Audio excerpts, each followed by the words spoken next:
మన బాడీ ఎప్పుడూ ఇండికేట్ చేస్తూ ఉంటుంది నాకిది కావాలి అని.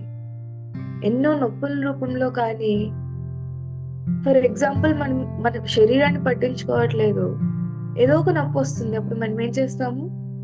దాని మీద ఫోకస్ పెట్టి, ఓహ్! ఇక్కడేదో ఉంది అని చెప్పి కాళ్ళు నొప్పొచ్చిందంటే మన ఫుల్ కాన్సంట్రేషన్ అంతా కాళ్ళు నొప్పి మీద పెడతాం. అక్కడ అదెందుకొస్తుంది? మన బాడీ మనకి సందేశం ఇస్తుంది. నువ్వు నీ కాళ్ళని చూడు.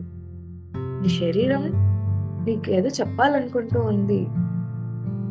ఎక్కువగా నడుస్తూ ఎక్కువగా ఒకే ప్లేస్‌లో ఉంటూ, ఇక్కడ బ్లడ్ ఫ్లో తగ్గిపోయింది. నడవాలి. దీని కేర్ తీసుకోవాలి. అని మన బాడీ ఎప్పుడూ కూడా సూచనలిస్తూ ఉంటుందన్నమాట. సరైన ఆహారం పెట్టాలి మన శరీరానికి. సరైన వ్యాయామం. మన బాడీకి కావాల్సినంత నిద్ర. ఎందుకంటే ఇది ఈ యొక్క భూమి మీద జీవించడానికి ఇది ఒక అద్భుతమైన వెహికల్. ఈ శరీరం సరిగ్గా ఉంటేనే కదా మనం ఎంత ధ్యాన సాధన చేయాలన్నా, ఎంత సేవ చేయాలన్నా అవ్వగలిగేది.